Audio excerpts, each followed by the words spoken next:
loading a Chinese little mini excavator on a trailer, sometimes a little scary. When I first did it, it was really scary. Driving up there, it feels like it's gonna tip over. It's still a little intimidating, but I've got some tricks on how to do it, how to load it onto the trailer, how to strap it down. I'm gonna show you just a quick video today, show you how to do some of that stuff. I'm gonna load it up at the house and I'm bringing it out to our property out Billy Creek, where I've got some more projects out there to work on. So let me show you how I do it. I've never found a good way to strap down all the attachments. They're awkward. It's weird. So I've got my trenching bucket. I've got my Chinesium rake.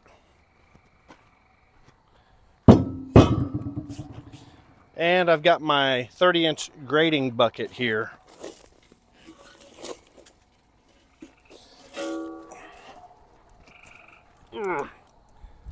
That one weighs a little more than the rest. For me, what I like to do is I like to back up to something where there's a little bit of a drop off. Now drive the trailer down the drop off, which makes the bed of the trailer just a little bit lower to the ground and easier to drive on. You don't have to, but it just makes me feel a little more comfortable. So I've got this little spot here in the yard that dips, and I'm gonna put it right there.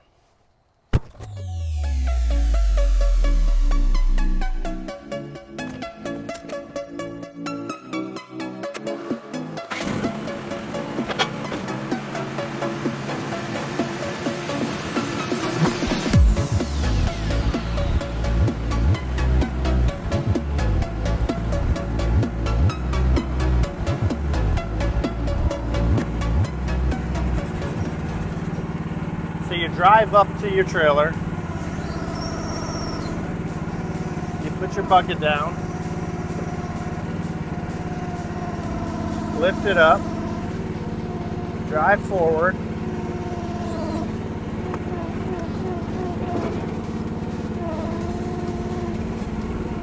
you get the front on, take your bucket back, turn it around,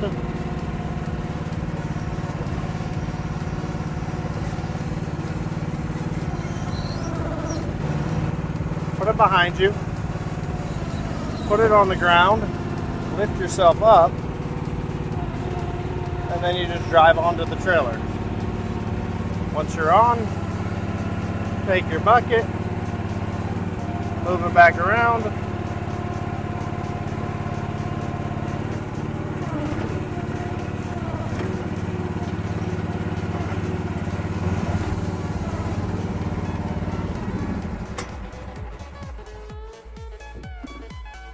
shut her down, put the blade down, put your bucket down. Now you're loaded and you just need to strap it down. So I'll show you how I strap it down. So I make this easy. First off, I've got my retractable ratcheting straps. Hook one into a stake pocket hole or whatever you've got over here. Run it across your dozer blade.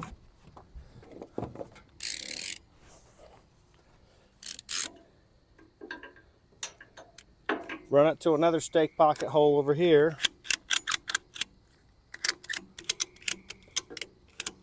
That's not moving. So on the rear,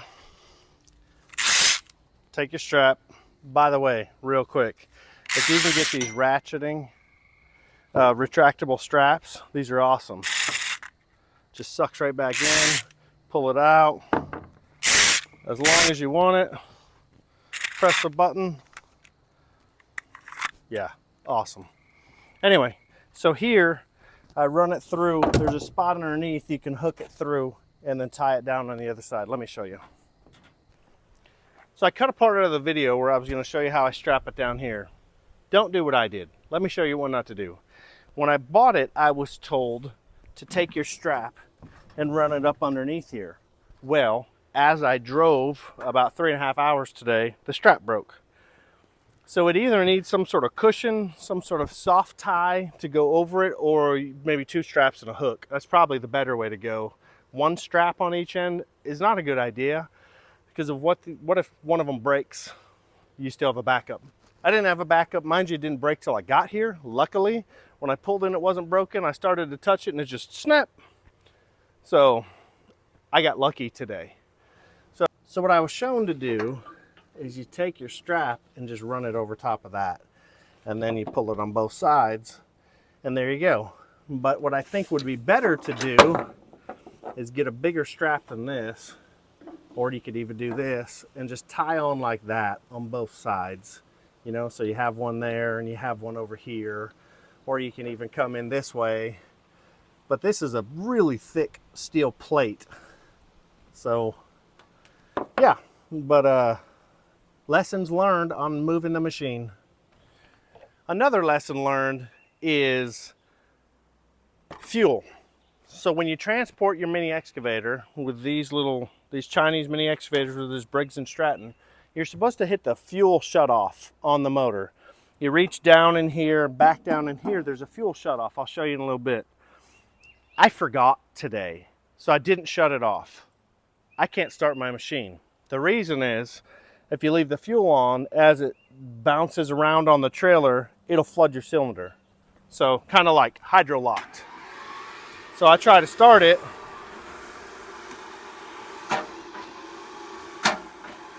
Nothing. So we're out in the middle of nowhere. Luckily, I found some tools, and now I know what this access is for. So the point of this access is not for exhaust. The point of this, so you can pull off your spark plug wire in a situation like this, get your socket on there, and pull your spark plug out. So here we go. Hopefully this will work, because I brought it down here to take it off the trailer and leave it here at our little vacation property we're working on. And I plan to put my side-by-side on it and take my side-by-side home. But I can't do anything if I can't start it to get it off the trailer. So here we go. Let's try it again.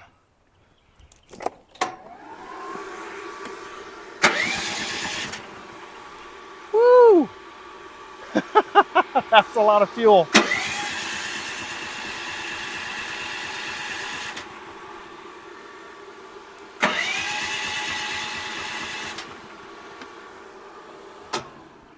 Let's see if that did it.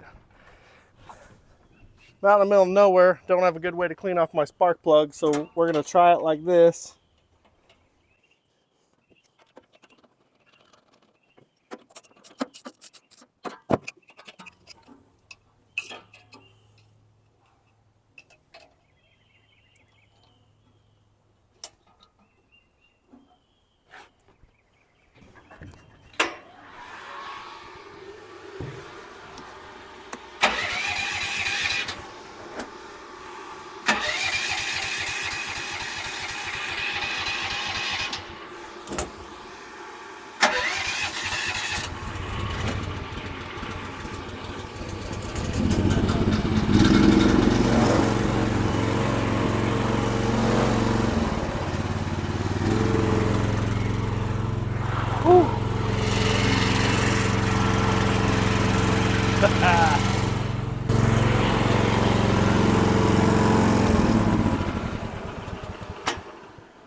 When you're going to shut off your fuel before you transport it, it's down here. You can't see it till you take it apart.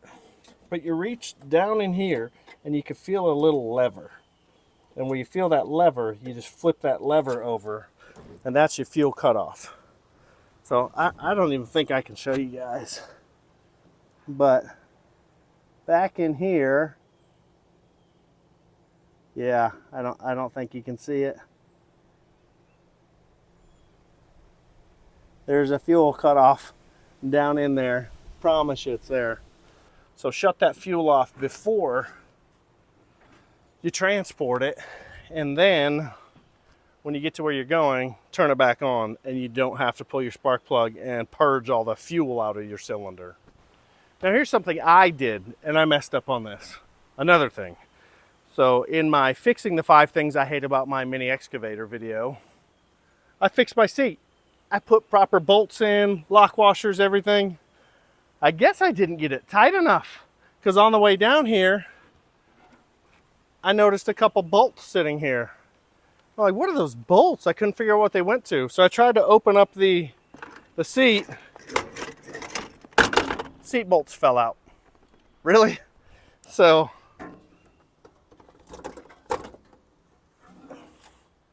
yeah. So my 2 rear seat bolts fell out of the machine, and now I need to get those put back in. Oh.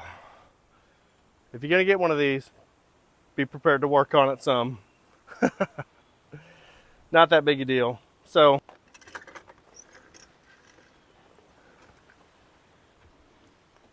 something else I learned, this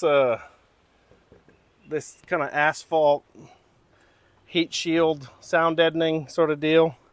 I put it on here and it gets, that kind of asphalt tar stuff gets pretty gummy. So there's probably a better solution for this, and it's coming out through. So right where that bar goes right here, that goop is coming out on both sides. I didn't see that till the seat bolts came out. So just something else to know.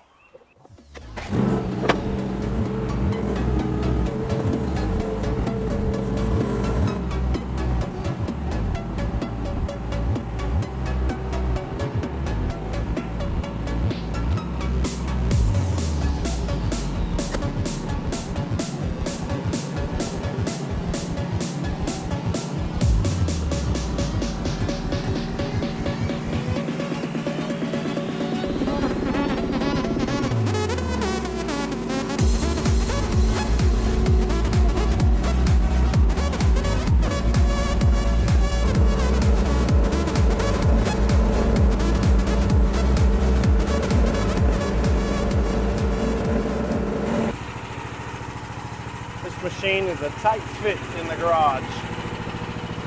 It's like 7 feet 2 inches tall.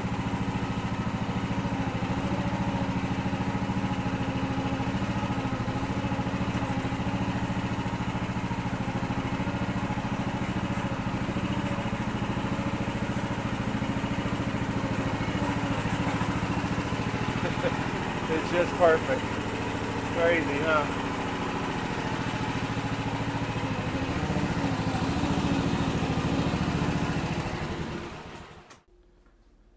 One update I have, remember I did the 3M grip tape and the best of the Amazon grip tape that I did in my fixing the 5 things I hate about my mini excavator.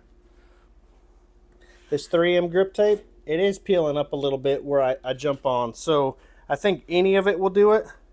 I throw my foot up here and drag it. So this is the cheap Chinese stuff, and it looks really good along here. This 3M stuff is slowly coming up. So we'll see over time which one's better and which one works well. My screws, my painted piece look great. All my touch-up paint, you'd never know I touched it up. It looks brand new.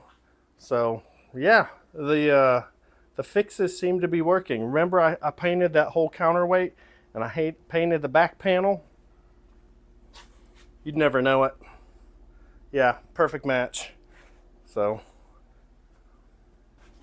as I usually tell you guys, I'm no expert, I'm no professional, I'm just a guy with a Chinese mini digger. So I keep learning as I go. Strapping, got some lessons. Loading, unloading, getting a little bit better at that, a little more comfortable. Seat bolts. Yeah, just slowly but surely I'm learning all about this thing, and as I learn I'm going to share it with you guys. And if you want to see what it's like to have one, or maybe you do have one and you want to learn some tips and tricks, maybe you know stuff I don't know and you can help me, and leave a comment down below. But anyway, thanks for coming out, thanks for watching, like and subscribe, thank you so much, and we'll see you again on the next one.